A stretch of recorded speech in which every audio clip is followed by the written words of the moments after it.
Hello everyone, welcome live to 3Y TV and welcome to the land of fog. Yes, that's right. Somewhere down there are race cars at the Daytona International Speedway. You can kind of see them right there on your screen.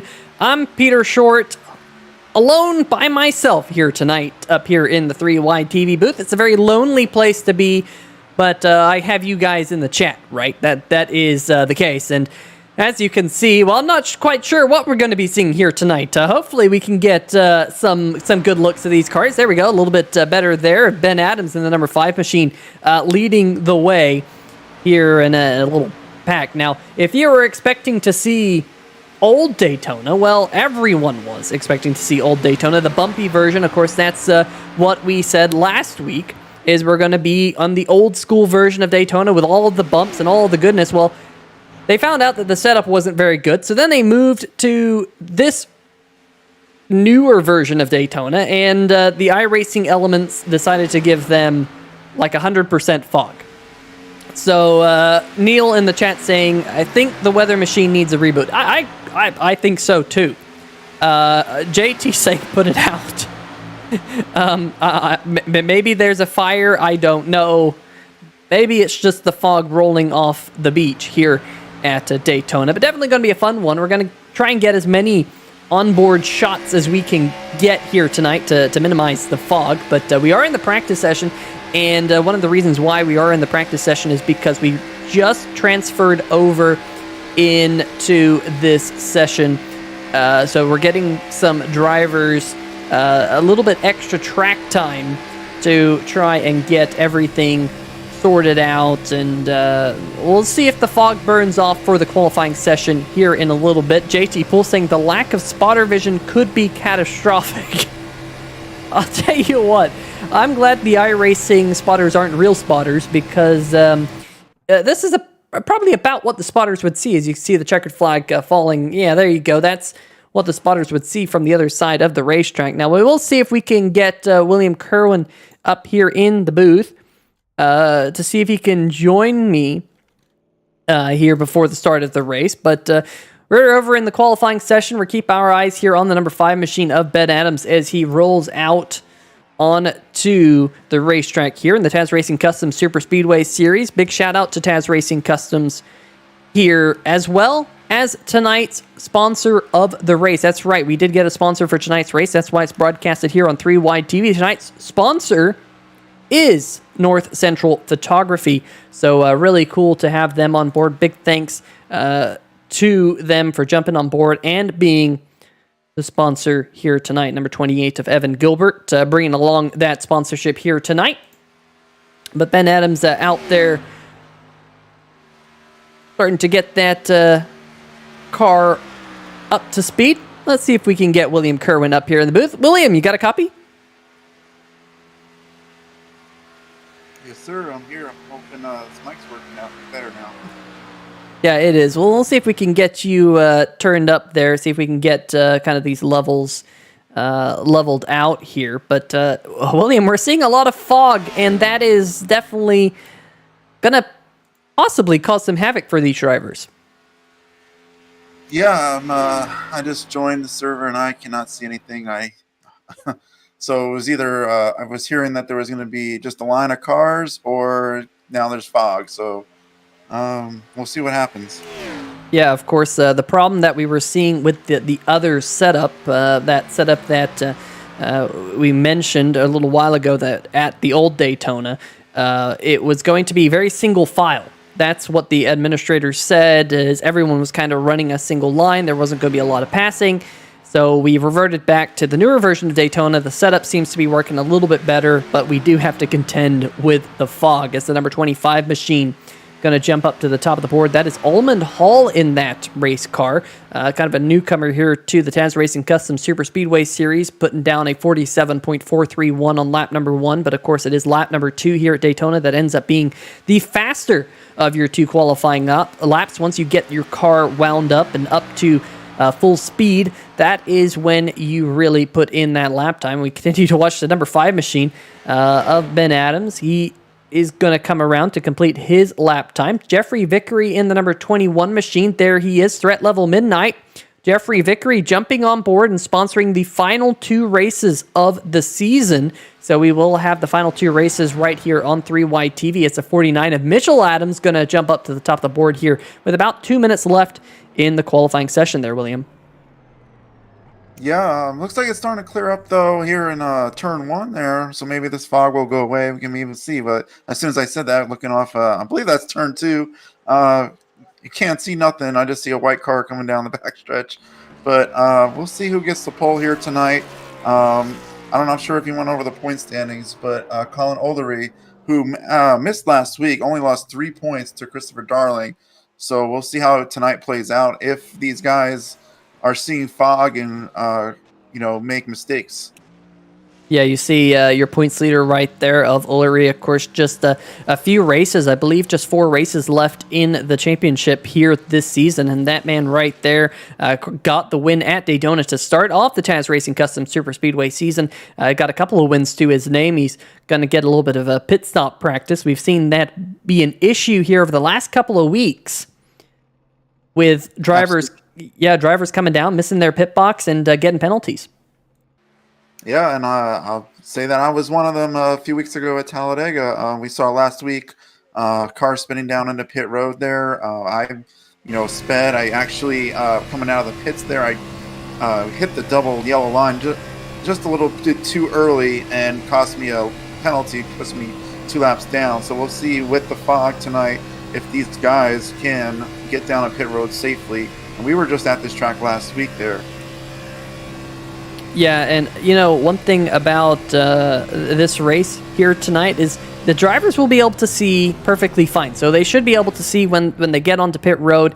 We have heard the most difficult thing, though, is actually seeing the yellow commitment cone, as it looks like Mitchell Adams here will be picking up the pole here tonight as you get another look at Daytona Fog Edition. That's what we're going to call it here tonight, with Mitchell Adams here picking up the pole with the only driver in the 47.3 second bracket.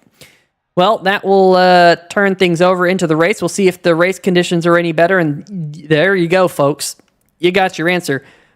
Not any better. Looks like it is going to be a very foggy start for the entire field. We'll see if that causes any havoc. Hopefully it doesn't here tonight. But let's see if we can go through tonight's starting lineup for this race here at Daytona. It is going to be 60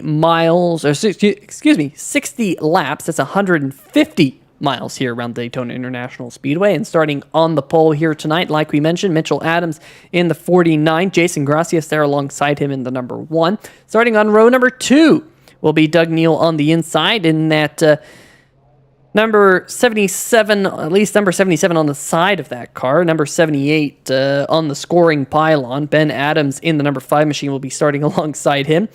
Row number 3, Jeffrey Vickery in the Threat Level Midnight machine. If you're a fan of The Office, you would know that Threat Level Midnight is, of course, one of Michael Scott's favorite movies. It is the movie starring himself.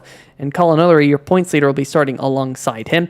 Row number 4 will be Brett Wilson on the inside, another one of those Threat Level Midnight machines with Christopher Darling alongside him, rounding out your top 8.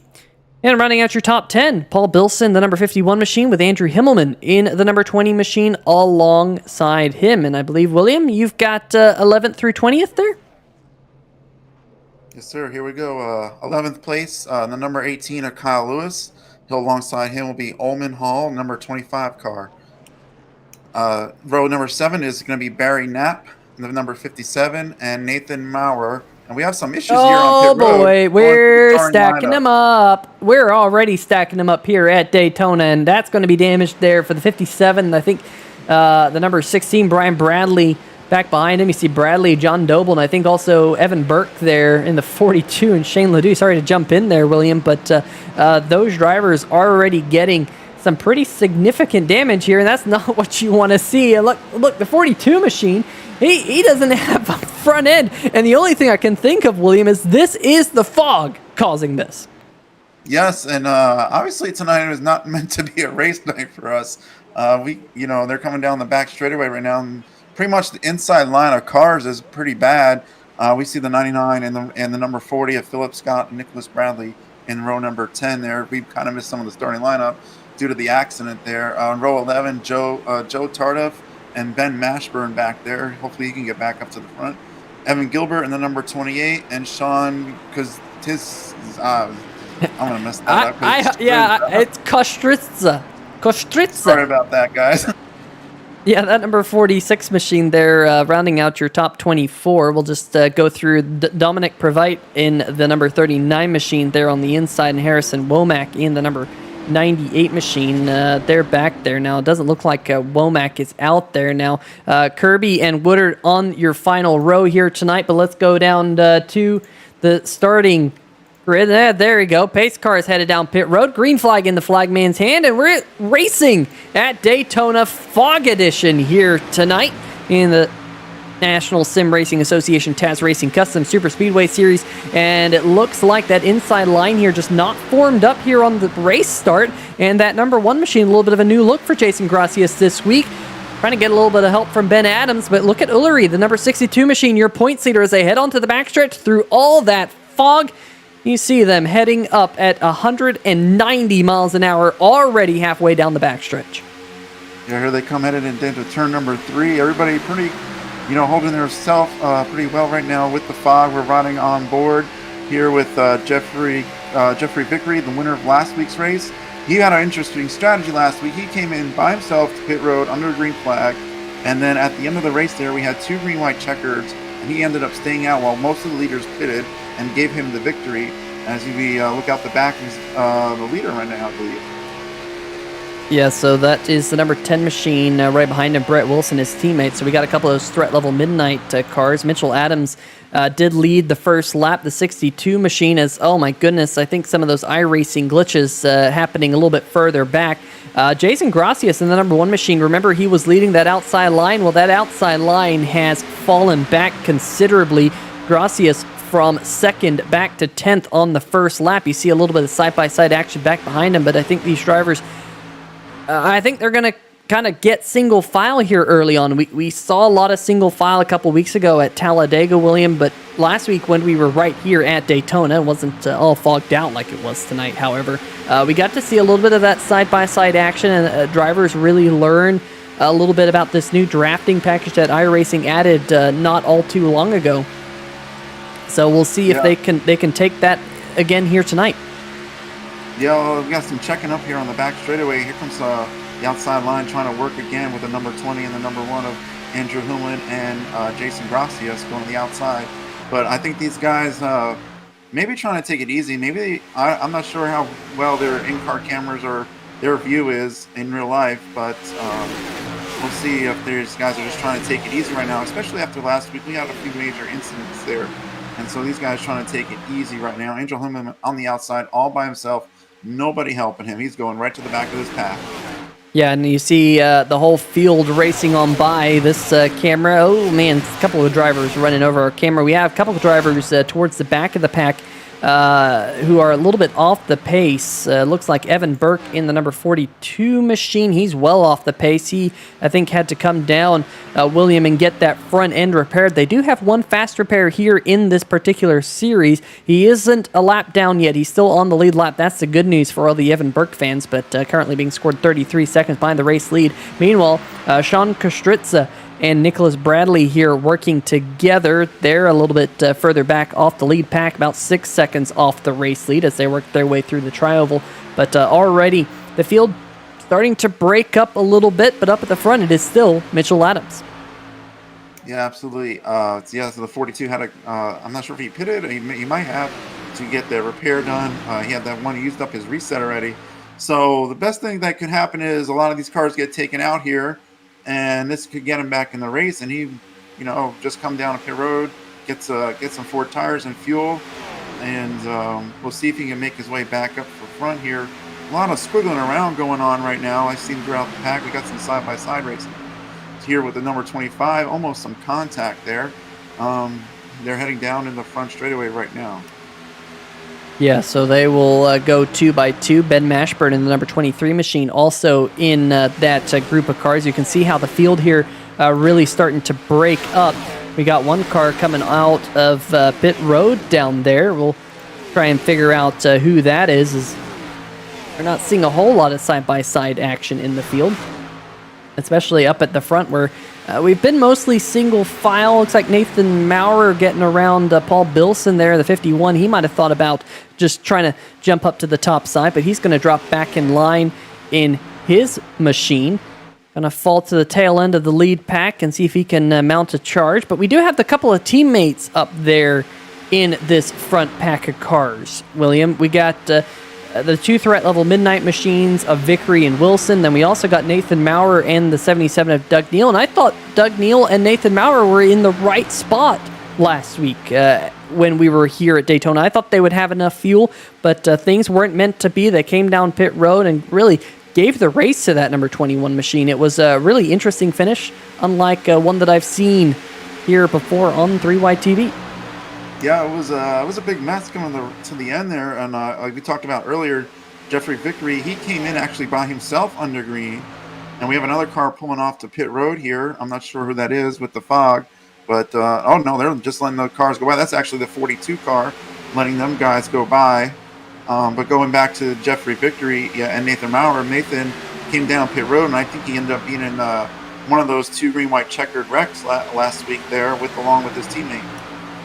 Yeah, so let me see if we can figure out which of these drivers have come down pit road so we can answer the question for all the people in the chat here tonight.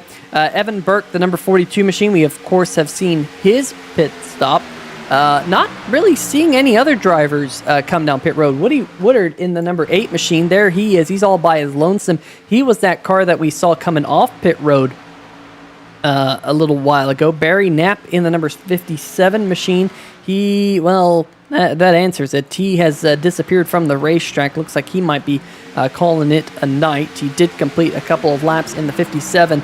So it does look like we'll have 27 starters here tonight. At least 27 drivers turn a couple of laps. Woody Woodard sitting 5 laps down in the 8 machine. Evan Burke in the 42 also about to fall 1 lap down. Doesn't have that lead draft, so he's bleeding time very rapidly. Yeah, got some battling going on there for the lead. O'Leary's all over the back of Ben Adams, heading down into turn number 4. But yes, going back to Evan Burke there. Oh man, I lost my train of thought. But he got caught in that mess, and I was wondering if the 8 car we were talking about, Woody Woodard, if he got pretty badly damaged that he had to take a tow, and lost that 5 laps during that tow time. Yeah, that is possible. Now we're watching the second group of cars. Now, the interesting thing about this second group of cars is the front pack has stayed single file. The front 6 drivers, Adams, Ullery, Neal, Vickery, Maurer, and Brett Wilson, and Paul Bilson, I should say, top 7, they've all stayed single file. This second pack of cars has more numbers in it, but because they're racing, you see this side-by-side with the inside led by Andrew Himmelman in the SimShots machine, that outside line led by Chris Darling. Because they're racing side-by-side, they are losing time to that front pack. That's just a nature of the draft package that we have here, that if you can get lined up, this group of cars could probably run down that front pack, but they're not because they're staying side-by-side. They're racing for those positions. Now, granted, they're probably having more fun than those leaders, but they're losing time. And of course, it's a race. You don't want to lose time, as Chris Darling now going to drop down to the bottom. He's going to leave Jason Gracias as well as the 99 of Philip Scott there on the high line to start working together. Let's see if we can jump on board with one of these drivers in this pack. Let's see if we can go back to the number 12 here of Ledoux. So you can see that front pack. They're just kind of going out of the picture, just kind of disappearing off into the fog, but onboard camera you can see they actually have some pretty decent visibility, being able to see out front. Yeah, I see these guys look like they're trying to get themselves back in line now to start trying to make a charge. They're almost about 4.5, 5 seconds behind this lead group now, so these guys need to either get in line real fast or they're going to continue to lose time to this lead group. Yeah, so Folks, if you're just now joining us here on 3 Wide TV, caution free for the first 11 laps here at Daytona International Speedway. You ride on board with the number 28 machine of Evan Gilbert, who stepped up to sponsor tonight's Taz Racing Customs Superspeedway's event. The race, of course, brought to you by a new sponsor here tonight, the North Central Photography Group. Great to have them on board, and you can see North Central Photography, North Central Motorsport Photography there on the hood of Gilbert's number 28 machine. As, like you said there, William, they start to go single file. We'll see if they can close in on the front 7. Yeah, we were watching on board Evan Gilbert there. He had to go to the outside there. That bottom line seems there's a lot of checking up going on. So, a lot of times with the single file, that can happen. But we're going to see if these guys can catch up. They're still losing time. They're now about 5.2 seconds behind the leader of the race, which is still Ben Adams in the number 49. Yeah, it's Mitchell Adams. We got 2 Adamses in the race. Yeah, man, they're not related as well, folks. But Ben Adams in that second group right now in the number 5 machine, right there in 12th. Mitchell Adams leading the race, and you can kind of see that gap last time by. The front group was able to put another 1/10 of a second on Chris Darling. So that just tells me that front group, they know what they're doing. They're lined up nice and neatly. And maybe 7 is the magic number. Maybe that's the magic number where if you have any more than that, it starts to slow you down. But we'll keep our eyes on those numbers as this race goes on. Of course, we'll be talking about coming down pit road here pretty soon around this racetrack. Yeah, we talked about earlier the issues that everybody's been having lately with pit road. And, these guys were here last week. So maybe they kind of learned on what they need to do and get to pit road safely without getting any speeding penalties or any entering the track too soon penalties coming off of turn number 2. But these guys are still not gaining, so I'm not sure what the issue is. We're trying to see the back of the pack there. There's still single file there.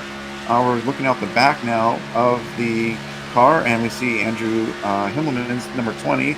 Trying to see if the back of the pack there is trying to race. No, they're still single file. But look at the run that 47 got there, heading into turn number 4. Yeah, I'll tell you what, that this group just not catching right now. I mean, I'm sure they're having a lot of fun kind of racing and dicing it up, but now up to 5.5 seconds between the race leader and the leader of this pack, who is Chris Darling. We were looking at Shane Ledoux right there in his threat level midnight, number 12 machine. His 2 teammates, Jeffrey Vickery and Brett Wilson, up there in the front pack, riding by themselves. We'll see. There is Brett Wilson and the number 21 machine, Jeffrey Vickery. Mitchell Adams continuing to lead. So far has led every lap here. He will make it 16 laps led as they go across the start-finish line this time. We'll see them come on down. And you can see that gap there, William, between the front pack just now crossing at the bottom side of your screen. But then we have this second pack, and we also have this third pack as well. And this third pack, I believe, is led by the number 91 machine there, John Doble. Ben Mashburn also in that group. The 42 of Evan Burke. Remember, he's a lap down in his number 42 machine after that contact on pit road. So he's hoping to see one of those caution flags that we haven't seen a whole lot of here in the Taz Racing Customs Superspeedway series.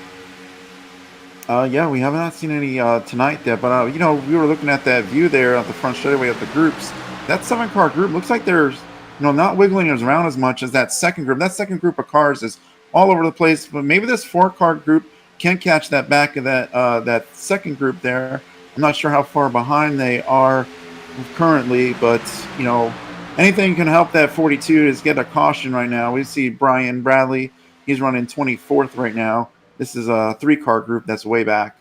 Yeah, you can see that 3-car group right there coming down at the start-finish line. Meanwhile, your race leaders, they're all the way on the backstretch. So they're, basically at the point where they're about a half a lap down. They really got to stay together and try and work as much as they can to just limit the bleeding. In fact, there's your leaders coming to the start-finish line right now. So we'll have to wait and see when these drivers are coming down pit road. It should be very, very soon. We're just now working lap number 18, and I believe that was the magic number last week here at Daytona, was around 18 to 20 laps. So we'll see whether or not any of them elect to come down pit road this time as they fight their way through the fog on the backstretch once again. Yeah, if these guys can make it to about 20 laps, they should be able to make it on just 2 stops. So we'll see when these guys are going to pit. I hear it on the chatter in the iRacing. They're talking about fuel getting low, so I don't know. I've not heard anything about anybody pitting yet. So we'll see when they're going to come down. They're just coming down. This group's coming down front straightaway, and we almost got ran over there. Yeah, I think that was the number 10 there, Brett Wilson. We'll see if anyone in the second pack elects to come down pit road. Answer, there is no. What about this third pack of cars? Again, the answer is no. So we'll keep our eyes on that as these laps continue to click off. There goes your lead pack, and we just have to wait to the second pack. They've lost another 0.3 of a second to the front cars, but it seems like that bleeding is now being diminished. Oh, we got a car in the grass there on the backstretch. Who is that? Is that Woody Woodard? It is Woody.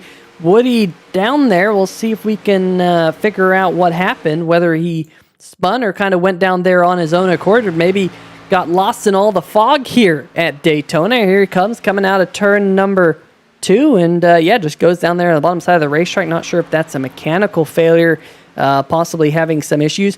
Meanwhile, we got some action going on. The 47 machine, Chris Darling, will jump back live. He's on pit road. So the magic number here was just about 19 full laps. Actually, just about 20 full laps. Yeah, so this might be good enough for them to make it to the end of the race. We'll see if these guys can get a full tank of gas here. I'm not seeing anybody. Looks like I don't see anybody really taking tires. I could be wrong, though. But these guys just waiting on fuel right now. And take a look here. Here comes Jason Grafix, wins the race off pit road. This group needs to get back together quickly, though. Otherwise, they're going to continue to lose time. And here comes some more cars down on pit road. Yeah, we got Evan Gilbert, the number 28 machine, on pit road. What about your race leader? Where is your race leader? There is Mitchell Adams just going off into turn number 1 here. So he's going to turn another lap. Brad Kirby, the 07 machine, on pit road. You see them putting a couple of those cars just now coming off pit road. Oh, Kirby there having to back up into his pit stall. That's one of those pit road issues that we mentioned a little while ago, that you do not want to go through your pit box. Number 25 machine looks like he might have gone through his pit box as well. Yes, he did. Had to throw it in reverse to finally find his pit crew. Now, what about the number 49 machine? Our race leader, is he going to peel off onto pit road? Let's see. Where is Mitchell Adams? And Adams is around. And that is not good for your race leader. Probably pit road speeding penalty as well. We'll see whether or not he got it slowed down in time. Good recovery, all things considered. But we'll see if iRacing elects to hold him, as the 21 there, Vickery, also having some difficulty getting into his pit box. Yeah, if he has no penalty and he saved that car, he may just lose like 2 or 3 spots there. One thing I was going to say about these cars, though, luckily that iRacing allows cars to go through each other, not like in real racing there where you'll just smash in the other car. When we was seeing the one of those cars back up on pit road, it looks like he is going to be held for a penalty, though. Yeah, that's a stop and hold penalty on the number 49 machine. So Mitchell Adams, who was your race leader, is going to drop back through the pack. Here comes Nathan Maurer. He said, you know what, I'm just going to go an extra lap in the number 971 SIMBOX Chevrolet. He's coming into his pit box. You can see him lock up the front tires, but he was able to get into his pit box, all things considered, fairly nicely. Here comes John Doble also coming down pit road, so we'll see how everything kind of sorts on out. But there's the 62 machine, your points leader, Colin Ullery, who's kind of all by his lonesome out there on the racetrack. You see, I believe, is that the number 16 and the number 40? It's the 2 Bradleys coming down pit road. That is the 40 of Nicholas Bradley, as well as the number 16 back behind him, Brian Bradley, joining him. Both of those cars electing to come down here, working lap number 23. So we'll see. Yeah, Yep, go ahead. Oh, Bradley looks like he must have missed his pit box. He just drove straight through pit road. Straight out. What I was going to say, a lot of these cars that are probably pitting a little later were involved in that pit road massacre there on the beginning of the race. But we'll see. He's actually, looks like he's stopping, turning left, and stops the car. Let's see if he's gone. Yeah, I think he missed his pit box, and he was going to run out of fuel. And if there's one thing I've learned in racing, you need fuel to get your car around the racetrack, and that is a tough break there. That's one of the dangers, William, of when you run your car completely dry, is if you miss your pit box or something like that, it could be race over. Yeah, you could lose many laps, and it depends on how far away from your stall. At least I know from other games, how far away from your stall is the tow time. And we can see Nathan Maurer had a big gap on the second and third place car there of Olery and Wilson, but they're starting to close in. Again, we still see a lot of gaps in the field there. This is now a 6-car group, so we lost 1 car there. Actually, this is actually first through fifth with a lap car. Yeah, so we know what happened to the number 49 machine of Mitchell Adams. We saw that. The 21 of Jeffrey Vickery had a difficult time finding his pit stall. That's what his downfall was, and Vickery fell from about the 5th position all the way back to 14th. I'm looking at his pit stop time, about 6 to 7 seconds longer than it needed to be. Not his pit stop time, but his pit lane time. So that considers all that time that he spent reversing and trying to get into his pit stall. So here we go. Once again, in the Taz Racing Customs Superspeedway Series, issues on pit road being a talking point in the first round of pit stops. We think we have one more pit stop to get to the end of the race here tonight, but it is Nathan Maurer in the 971 machine picking up his first few laps led. Mitchell Adams led the first 21, and what about that number 49 machine, William? He's right there. He's right in front of your race leader, is about to fall 1 lap down.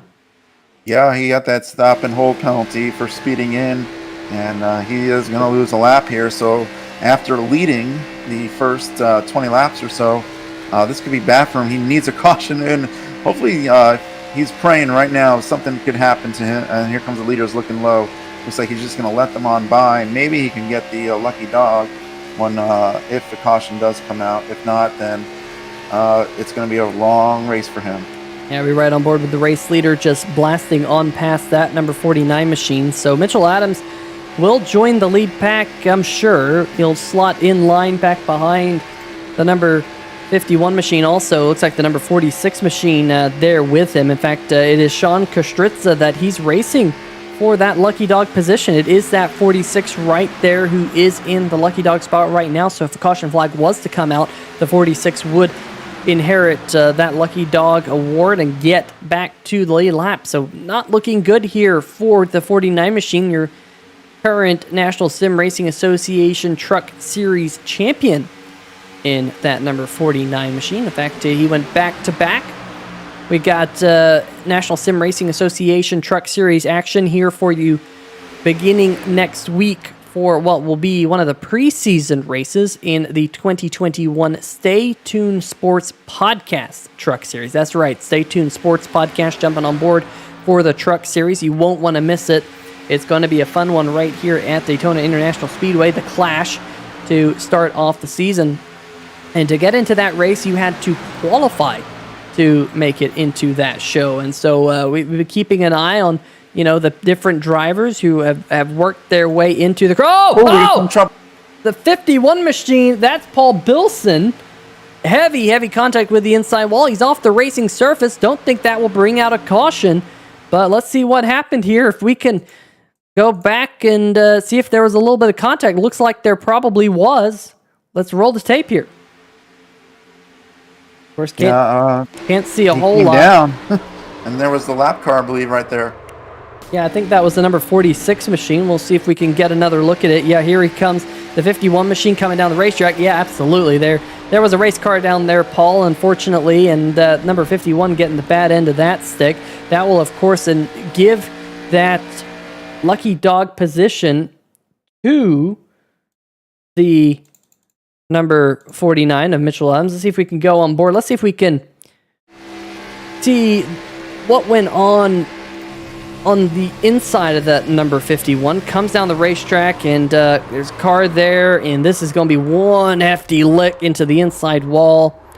So we do know Bilson will come down. He will use that fast repair. He won't be out of the race, but he's going to need a little bit of luck to go his way, and we just haven't seen a lot of luck as he has indeed used that fast repair, getting back out there onto the racing surface. Oh, he has not used the fast repair. That's bad news. He might have accidentally used that fast repair under the first caution flag, and William, that would be absolutely disastrous if he doesn't have one of those faster pairs left, because that's a whole heap of damage still on that race car. Yeah, he might have had just like one little, scuff or the wall or another car. And, the 23 car got a little loose there right in front of him. But going back to the Paul, going back to Paul there, his whole front end is gone. So I'm not sure if he was in part of that first lap crash, or not even first lap, pit road crash there at the beginning. But he is pretty much going to be done for the night. Probably going to lose multiple laps. And I misspoke a little bit earlier. The Craig's Clash is actually going to be at iRacing Superspeedway, the 3-mile fictitious non-restrictor plate Superspeedway. Doug Neal, JT Poole, Stan Hausman, Chris Darling, Jordan Shepler, Colin Ullery, Justin White, James Lorello, Doug Milliner, Mitchell Adams, Mike Floppy Tellier, Andrew Himmelman, Jason Freeman, and one driver yet to be determined who will partake in the Clash Open prior to the Craig's Clash. Of course, Craig Setup Shop jumping on board as a sponsor in the 2021 series for the National Sim Racing Association. Got to give a huge shout out to Craig Setup Shop for that. We had some great sponsors here, the National Sim Racing Association. SimShots jumping on board, MaxGraphics.co. That's right, MaxGraphics.co. Who needs a letter M at the end of a web address? You just don't have enough time for that. Butt Kicker jumping on board. That's right, we're going to have the Butt Kicker Challenge in the 2021 A season here in the National Sim Racing Association Stay Tuned Sports Podcast Truck Series right here on 3YTV Friday nights at 9 o'clock Eastern. It's going to be a lot of fun. Race number 1, the Craig's Clash, begins next week. And William, I'm looking forward to that season and seeing what these drivers can put on in those trucks. Yeah, I'm not even going to try for it. I'm been having some terrible times with these trucks since I rejoined back in iRacing. But yeah, I can't wait for this season to start. Taking a look through the field real fast. I've been hearing a lot of griping from this group here with Kyle Lewis running in the 11th position. He keeps getting underneath one of these cars in front of him, and he's talking about if he gets under him again, he's going to spin around the car in front of him, the number 4 car of Joe Tardif. Yeah, let's ride on board with the number 18 machine. You see them getting close in turn number 3 and 4 here. They just don't seem to be managing that gap to the car in front all too well. And I'm just wondering if some of those aerodynamic effects kind of coming into play. Maybe it's not contact, but maybe it's just the aerodynamic effects of 2 cars kind of running together. It causes a difference in pressure on that rear spoiler when you get those 2 cars together, and when you just draft as a 2-car tandem, one car can lose a little bit of that rear downforce, and it can make the car unstable. And we'll see if that happens here. We've seen a little bit of instability. I think it was the number 23 machine that you mentioned a little while ago there that Ben Mashburn might have been having a little bit of troubles in his car with a little bit of rear end stability. We know not a lot of these drivers elect to take tires here at Daytona. We'll see whether or not any drivers elect to take tires here, but that's another factor here at Daytona. Even though you're flat out here around this racetrack, folks, you do burn off your tires, and it does change your handling characteristics. Not a whole lot, not like the other racetracks you go to, but it can be enough to make your car a little bit unstable, a little bit uneasy. And when you're going 195 miles an hour, that can be all it takes to spin around at Daytona. And no one wants to self-spin at Daytona. That is something you do not want to do. No, because you will take out a couple of other guys, and they'll be very angry with you. I was actually practicing in the Legacy Daytona last week there with the trucks, the Legacy trucks, and I could not hold on to that thing. Luckily, once I figured it out, I was able to go, but a lot of those guys were all over the place last week at the Legacy Daytona. So luckily, we're back at the new Daytona for the Cup Series. But I wanted to see what these Cup cars would have done at the Legacy Daytona if we were able to race there tonight. The cars just appearing out of the fog. The front few cars now up to about a 6.5 second lead over this pack of cars, led by Jason Gracias, a winner this season, Chris Darling, Andrew Himmelman in that pack. Then you have another 6 or so seconds back to this group, which is arguably the bigger group of them all. And then you got another pack a little bit further back, including the number 23 of Ben Mashburn. You got Evan Gilbert there, the 91 up there. That's John Doble, as well as the 42, who is currently one lap down. Evan Burke involved in that pit road mishap. But before the green flag even flew here at a very foggy Daytona International Speedway, it has possibly been lightening up just a little bit as this race continues to go on, but definitely one that's a little bit more difficult for the folks back at home to stay tuned with. I'm really curious to know how the YouTube compression is doing with that fog. Let us know how the YouTube compression is doing with the fog. Hopefully it's doing all right. TJ Buck in the chat saying, hey, Chris is using the car that I painted. See if we can keep an eye on that number 47 machine of Chris Darling. There he is, working his way through the tri-oval right now. And just to highlight how foggy it is, this is the spotter cam, William. This is what the spotters would see if they were really up there atop that big stadium section that they have right there on the front stretch. And really, you can't see a whole lot. You can kind of make out that there's 3 race cars there going on the backstretch, but really, you can't really make out who's who, if especially if they're racing side by side. No, you better know where your car was and keep an eye on them the whole time down the back straightaway, because I couldn't tell you which car was which.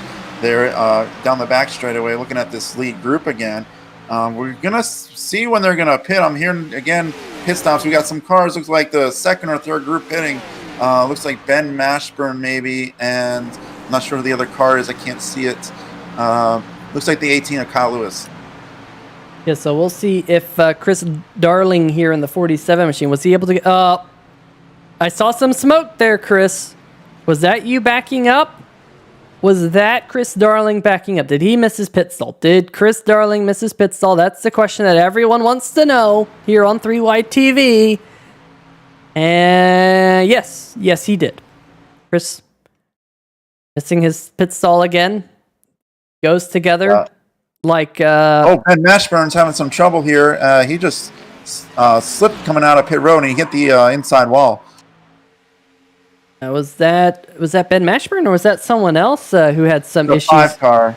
The 5 Ben car. Adams. Ben Adams. Sorry, Ben Adams. Let's see what happened to Ben here on the exit of pit road in his pit box right now. This, of course, is on the replay. The crew drops the jack, trying to get that thing wound up, and just shifted up, and it just went around, and like you said, there into the inside wall. That's no bueno. But he was able to get it going in the right direction. Man, I thought we were going to be pretty safe tonight, but these pit issues keep happening. We looking at this big pack of cars right now. I'm not sure, these guys should be coming in pretty soon. We see the 49 back there as well, the 10 car. 49, remember, he had that speeding penalty. He slipped into his pit earlier, so he's been trying to hope for a caution and get the lap back. So we'll see if he can maybe stay out an extra lap, and if these guys crash, bring out a caution, he'd be able to get back in this race. There you see the front of Colin Ullery, your points leader, the West Virginia Mountaineers Ford Mustang. Are they headed down pit road this time? The answer there is not this lap, so they will go another lap here. I don't blame them. They have a good pack of cars out there. They're pulling away from some of the other cars that they're racing, and really the number one thing at this stage of the race here, William, is don't mess up the money stop. Get on pit road. Get down to pit road speed. Even get early on the brakes, for goodness sakes. Don't push it, get into your pit stall. Now, this race could be won or lost by drivers pushing it to the pit stall. At least it could be won, but it also could very much be lost. So it's a risk versus reward type of thing at this point. Yeah, I believe it was John Doble. He was leading the race, or second place last week, and he spun coming into pit road. We'll see if these guys pit. It doesn't look like it yet. They're still going around the racetrack. So we know that this group of cars, well, we know there's some lap cars that are in here that just came out of pit road, but we'll see if these other groups of cars that have already pitted, if they actually have enough to make it. It's going to be pretty close, but this group for sure that has not pitted yet does have enough to make it to the end.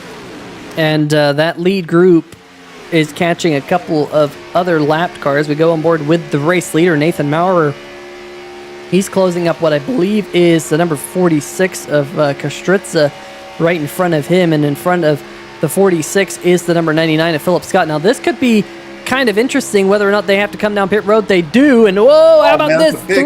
Three wide. This is a big group. Oh, Kostritza in the 46 machine. He's going to hit the commitment cone, but no, he got the 62. And Colin Ullery, your points leader, his race possibly ruined there by the 46. He's going to get it back on the grass.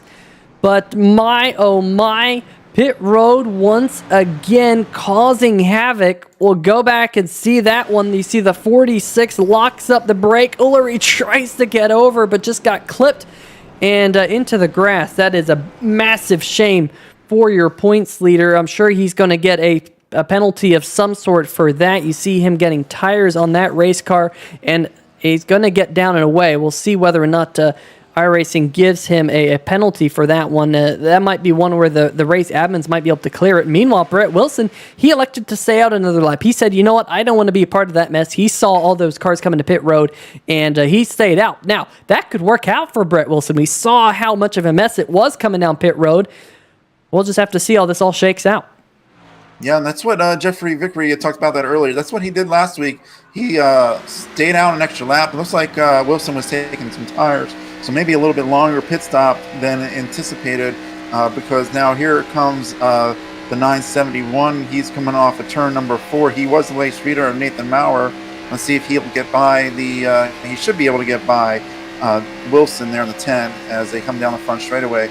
I'm just trying to figure out who's who and who's where now, because everything got jumbled up coming into pit road there with that lead pack.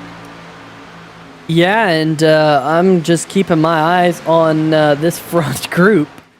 Brett Wilson's coming off pit road by himself right now. He's about 3 seconds. There he is coming out of the fog in that blue machine. Kind of ghosts into the fog. There is the SIMBOX team. That's Doug Neal and Nathan Maurer. Those two teammates are locked up nose to tail here, and they're closing in on Brett Wilson. But the numbers are against Brett Wilson right now. He's kind of a lone wolf in that number 10 machine, but you got the 971 and the 77. Those are two teammates working together here. I don't think Brett Wilson will be able to hold on to that race lead. I expect the 971, and then there they go. Jumps to the outside, a couple of teammates working together, and it's going to be tough here for Wilson in the number 10 machine to really break him up, because two teammates, they'll stay locked nose to tail, and will be able, presumably, to work together. Now, good news for the number 10 is he does have the 99 of Philip Scott. Something must have happened to Philip Scott in the number 99 machine, because he's got some damage on the National Ninja Warrior machine. National Ninja League, I should say.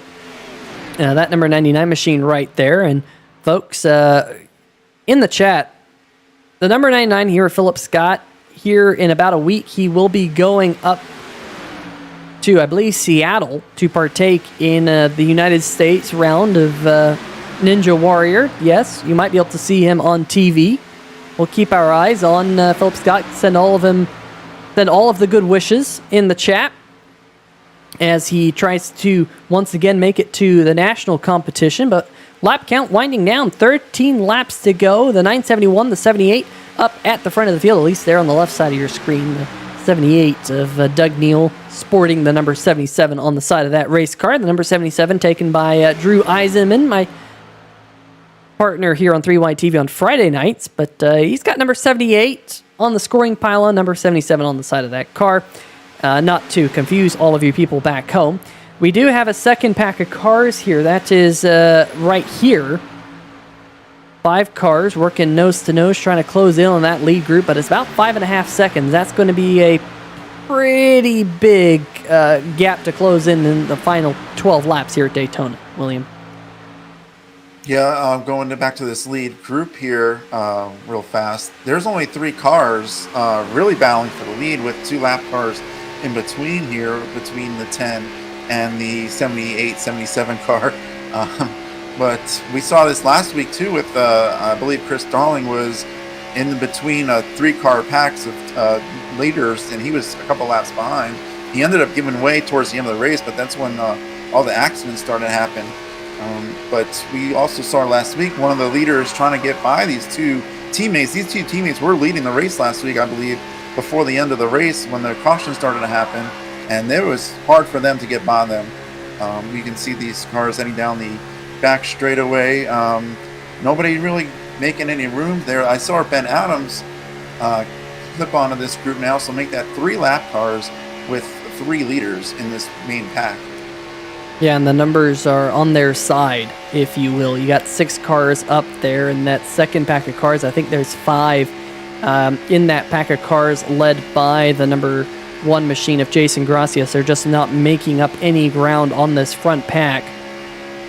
They're 5.5 seconds back, and then Colin Ullery in the 62 machine, who had his good race dashed with a little bit of contact. He's still going to hold on to the 7th position. But, of course, the bonus points for not having any contact, not having any incident points is going to slip by the wayside here tonight for that 62 of Ullery. There he is, kind of got clean air out front, does have the 23 of Ben Mashburn behind him, as well as Jeffrey Vickery. We saw Vickery with his troubles earlier in the race. Mashburn's had a quiet night up there in the 8th position right now, but 18.9 seconds behind the race leader last time by. But Mashburn's been one of those drivers who's been kind of quietly picking his way up through the field. 14 position gained here tonight in that number 23 machine, the most out of anyone in the field. Other big movers here tonight, Dominic Previte in the number 39 machine. Haven't really mentioned his name.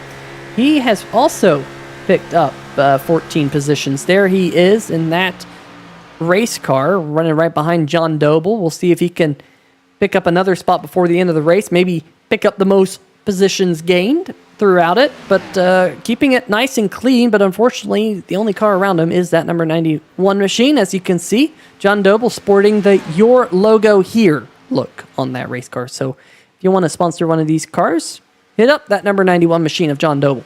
You can even see that in the fog here, folks.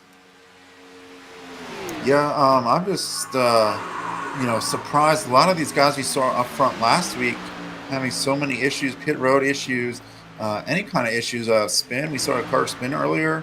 Man, it's just, but it has been caution free, and we're getting down here with 8 laps to go now, coming around to B7.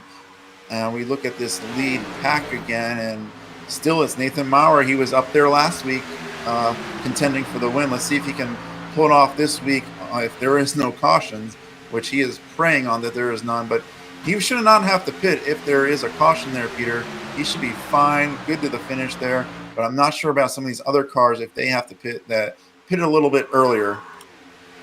Yeah, we're down to just 15 cars on the lead lap here at Daytona. Shane Ledoux in the bright green threat level midnight number 12 machine. He is there. He is in a small pack of cars. I think that is the number 46 in front of him? It is indeed the 46, Sean Kostritza, currently being scored 3 laps down to your race leader. They're going around the number 4 mobile.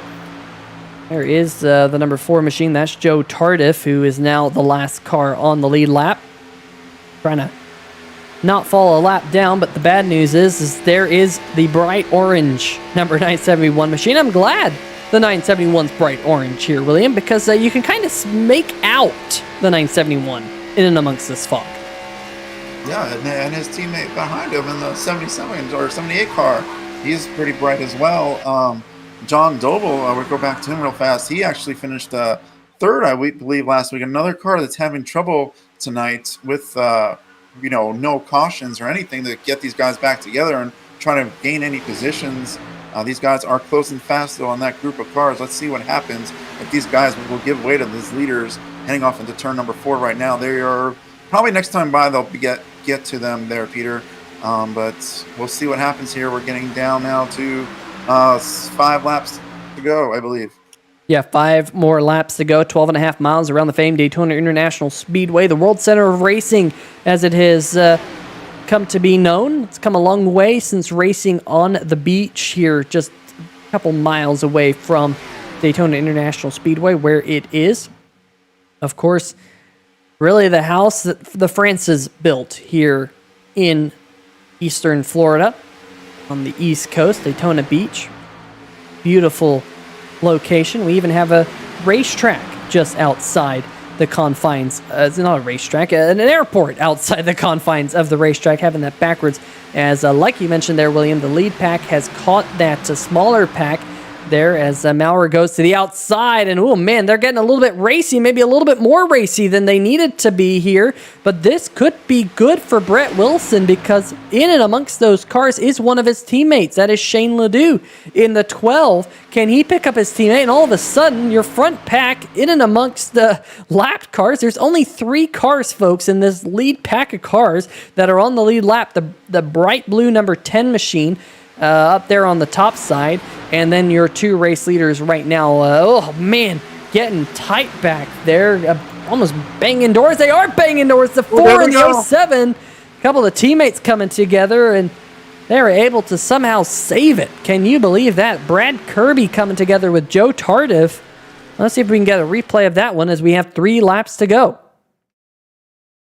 Yeah, before we get to this replay, man, the 10 car kind of got stuck on the outside. Let's take a look at this replay.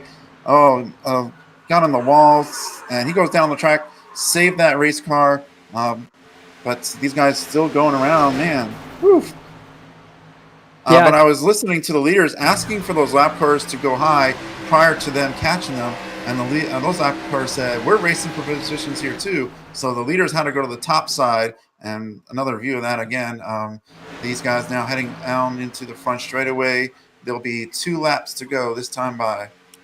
Yeah, and of course, with that, we're now down to just 12 cars on the lead lap here. 2 more laps here around the Daytona International Speedway. 5 miles to go. Will anyone be able to challenge the 971 machine? Philip Scott there, that gray and yellow machine. Is he going to go with Doug Neal? Is he going to try and go by himself?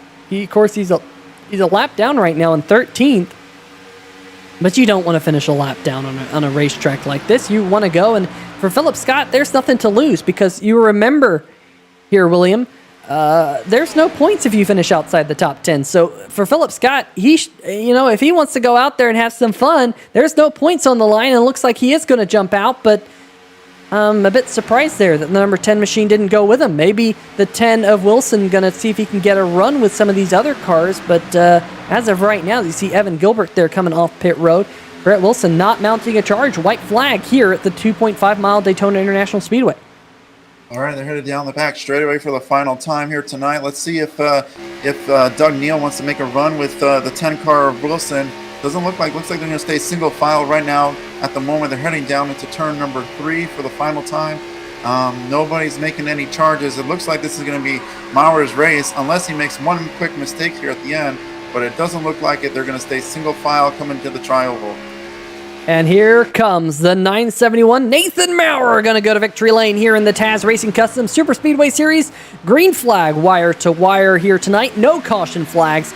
He's going to take the win over his teammate Doug Neal. Brett Wilson, threat level Midnight Machine, going to come home in 3rd. It was about 4 seconds back to Jason Gracias as he gets turned there across the start-finish line. The number 20 of Himmelman also able to pick up positions. Let's see if we can go back a little bit and see what happened to those race cars coming to the finish line. There you see the number 1 machine of Gracias. We know he gets turned. Did he get turned? Did he kind of turn himself? Looked like the 20 and the 47 have it coming together. And, yeah, I think he just shifted it down into 3rd gear and spun himself around. I'm sure Gracias there. He was probably like, man, this was a horrible night. Even though he finished 4th, but still, there was no way. We came down to a 3-car group at the end of this race for the wins. So he's probably a little bit mad that he wasn't able to keep up there. And we see some cars still finishing this race. There's cars literally all around this racetrack at the end of this race there, Peter. Yeah, we'll go back live as Nathan Maurer halfway down the backstretch here. He's going to come around and celebrate, that's for sure. Probably a little bit of retribution from last week, I would think there, William. Like you mentioned, he was up there kind of contending for the win last week, but wasn't able to get across on the podium. But here tonight, a pretty dominant win, leading 36 of the 60 laps. Going to come down here on the start-finish line, wave hello to the flagman, and do some donuts for the fans here on 3 Wide TV. We'll see if we can possibly line up some of those post-race interviews for you folks as well here on the channel. Be interesting to talk to drivers like the number 10 of Brett Wilson, see if he could have done anything differently there at the end, and why he didn't go with the number 99 machine of Philip Scott. I mean, he had nothing to lose, but he just decided to stay in line there. So I'm curious to know what his thoughts are, as Nathan Maurer looks like he not sure if he blew a motor, but he's come to a halt up there on the racetrack. And let's see if we can just jump straight into those post-race interviews here on 3 Wide TV, starting with our third place finisher, the number 10 machine of Brett Wilson. Brett Wilson, Peter Short, 3 Wide TV booth. You got a copy? Hey, I got you. Well, I'll tell you what, it was an interesting night here at Daytona. A lot of fog. That, of course, the start of the interesting night, but we saw a lot of pit road mishaps. You had a great pit stop there right at the end. You just didn't have any help to get you up to speed, and the 971 as well as the 78, they're able to work together as a team to get on by. But all things considered, what a good night for you in the number 10 threat level Midnight Machine. Yeah, it was fun. Didn't expect it to go green all the way, but I felt like pit stops there was definitely the best way to gain track position, and so that's pretty much the strategy from the start, was to stay out a little bit, especially that second pit stop. I realized that everybody was pitting there, and I was in a pretty good line of cars moving fast, so it picked up, I think, 2 spots there. There just wasn't much to gain on that last lap. Yeah, we saw that Philip Scott in the number 99 machine, he ducked out. He really had nothing to lose. As really, if you finish outside the top 10, you're not picking up points here with the point system that they run here in the Taz Racing Customs Superspeedway series, kind of similar to what the Formula One points system is like. But Brett, anything you think you could have done differently? Did you think that you might have been able to coerce some of those lapped cars, including the number 12 of Ledoux, your teammate there, to kind of make things interesting there at the end? Or do you think they were just all going to hold to the inside line and kind of let you hung up for dry if you did try a move? I think right there that was kind of the plan. They were just going to stay low and, allow any kind of chaos to happen there. I didn't think we wanted to push any more than we had to there to cause anything. So they definitely did stay low there, and it didn't really help or hurt me at that point. So, but yeah, third place, I'll take it. Honestly, I was just waiting to see what second would do there, if they were going to try to make a move off of 4 and then take advantage of whatever happened there. Well, definitely another interesting night here in the Taz Racing Customs Superspeedway Series. Brett, before we let you go, any shout-outs? Just threat level Midnight. This team has been fun. We run Wednesdays and Thursdays. Doing pretty good on both nights. So. Absolutely. Well, just wanted to say congratulations here tonight, picking up a podium at Daytona International Speedway, and we'll see you again maybe next week here on 3 Wide TV on Thursday nights, but we know we'll at least see you again in 2 weeks, and of course for the season finale in 3 weeks. Best of luck there, Brett. Yep, thanks. All right, well, that's going to do it for our third place interview. Let's see if we can pick up our second place interview here tonight. Doug Neal in the number 78 machine. William, I believe you've caught up with him. Hey, I caught up with Doug Neal. He finished second tonight. What a crazy race, man. Fog, no cautions, pit road mistakes. How'd you get through all that? Going down pit road was crazy tonight because everybody was, I guess, going in too hot and locking them up and sliding sideways, hitting the grass. And it was like the Red Sea just parted, and I went right through it, that last pit stop. And I took just enough gas to, to make it to the end. And Nate, my teammate, and I, we got lucky and came out together there. And we usually run pretty good on super speedways together. Absolutely. You guys did very well tonight. Last week, I had some troubles there towards the end of the race, but made up for it tonight. I was going to say, did you have anything for your teammate there at the end with the 10 car behind you? No, I was talking to Nate on the radio, and I said if he pulls out, I'll pull out and try to slow his run down. But I don't think I would have got by Nate because he had a really good car. But it's hard to pass here, so with this new package. Absolutely. And I was kind of listening to you guys on the chat, trying to get you those lap cars there to go down on the bottom, and they were not. So what was your thoughts going through that? I told Nate, I said, hopefully they'll move out of the way. Because not, I said, we're going to have to side draft them to try to get a run on them.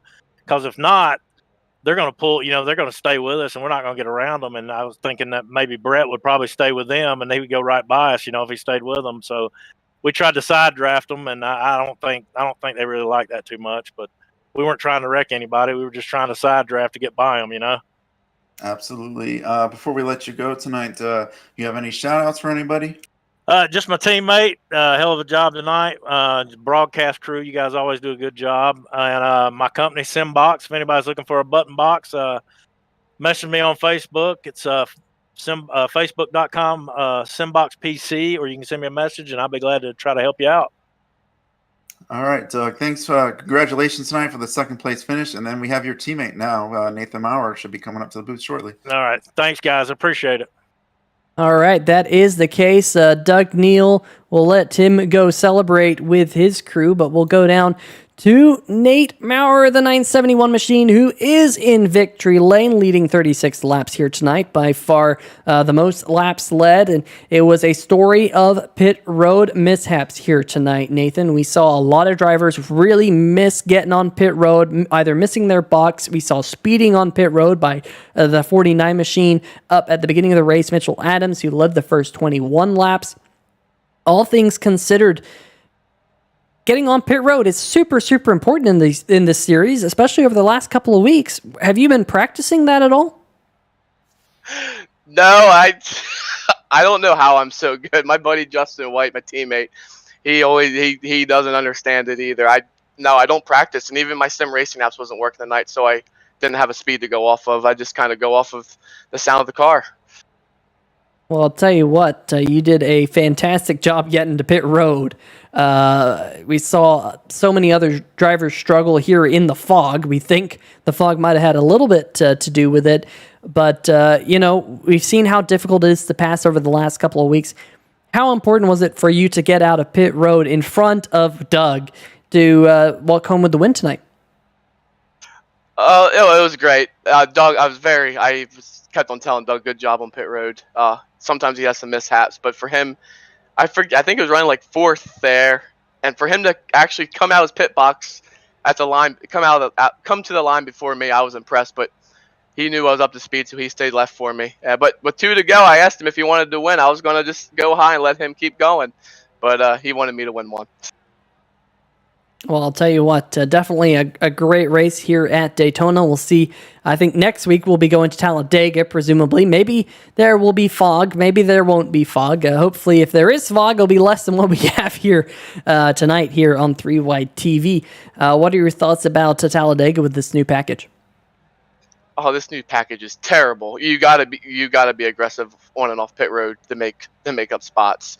That one I tried getting in when the whole front group there was pitting, but another group of cars came out that already pitted. It was the one car, Jason Gracias. I couldn't get down in front of him, so I actually stayed out. I was like, my race is going to be done, but I pitted, came back out, and I was 2.5 seconds then in front of Colin. I couldn't believe it. I was just finally happy to have luck fall on my side. I think the last 3 weeks, I was winning, and caution came out with like the last 5 laps, and I didn't have enough fuel to make it to the end, so I always had to go to the back. Yeah, we were able to go caution-free this week here at Daytona International Speedway, unlike last week where we had some late race drama with some late race cautions, but definitely an interesting one here on the channel here tonight. Nathan, before we let you go, any shout-outs? All my followers on my Facebook and my YouTube. Shout out to my dad for always tuning in to watching. Shout out 3Y TV. You guys do a hell of a job up there broadcasting races. Felt bad for you guys for having to call this one in the fog tonight. Chris Darling, Andrew, Ben, Mashburn, Ben Adams for throwing one great league. I'm glad to see that the league grew just from Friday nights to multiple nights during the week. And number one, though, Doug Neal, my teammate, number one teammate. If it wasn't for him, I wouldn't have all the equipment that I do right now here in my sim rig. Help me get better each week. Yeah, those SIMBOX button boxes look really cool. So just like Doug Neal says, make sure you check out SIMBOX PC on Facebook. But Nathan, congratulations on the win. Best of luck next week. We'll see whether or not we're broadcast here on the channel.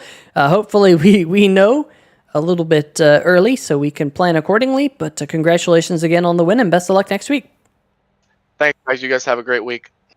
All right, folks, that's going to do it for Nathan Maurer. Let's see if we can get one more interview here tonight. Let's see if we can get Evan Gilbert, tonight's sponsor of the race. Evan, you got a copy?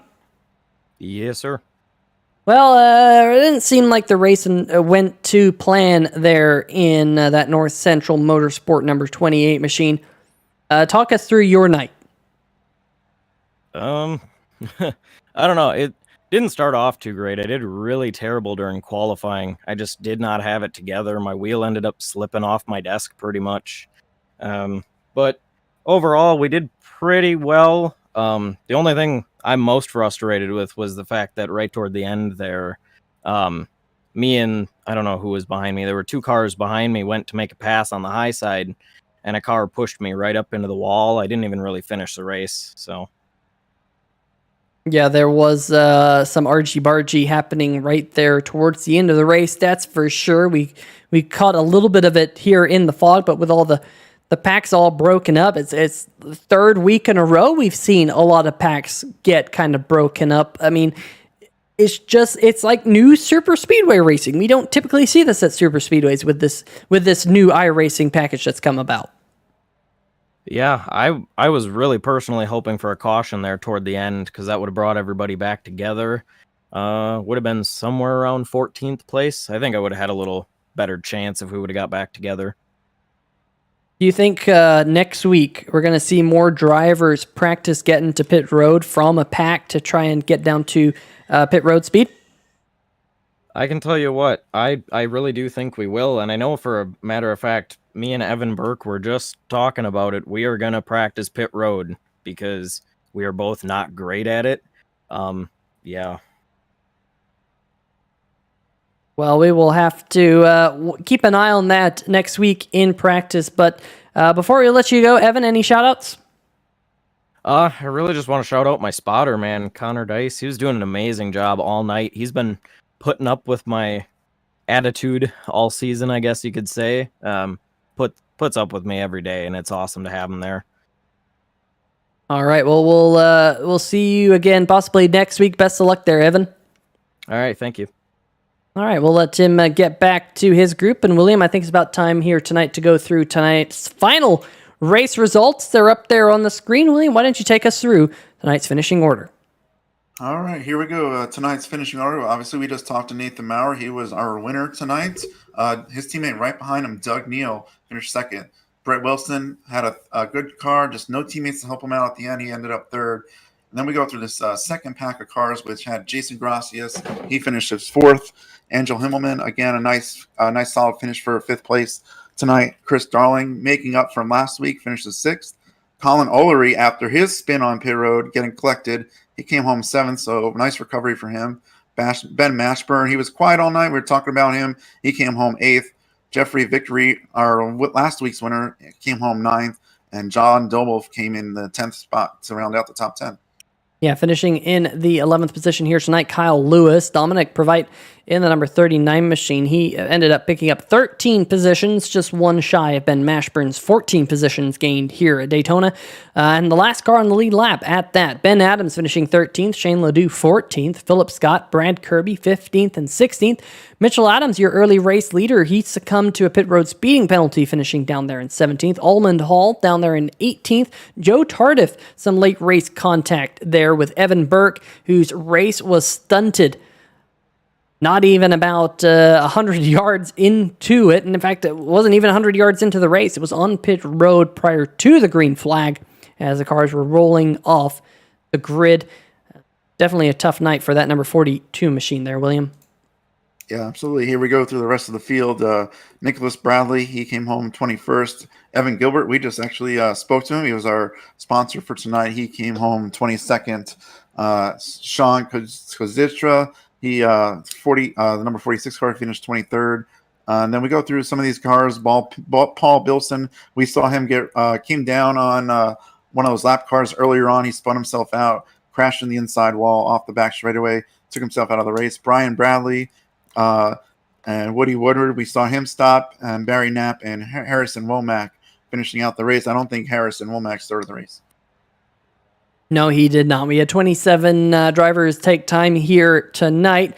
I misspoke a little bit. Next week's race will be at iRacing Superspeedway before rounding out the season at Daytona, Talladega. And then there is going to be a special event, the All-Star Irwindale Figure 8. That's always fun. We get to see some cars get smashed up at Irwindale. We'll see whether or not that one's broadcast. I hope it is. Crossing my fingers that that race at Irwindale will be broadcast right here on 3 Wide TV on April 22nd. But folks, we really want to thank you for joining us here tonight on the channel. Tana Himmelman joining us in the chat. We had Jeffrey Vickery in the chat rooting on the number 10. Of course, I'm sure that was after the race. Tana Himmelman, like I mentioned, TJ Buck, Neil Gravestock in the chat, JT Poole also joining us here tonight.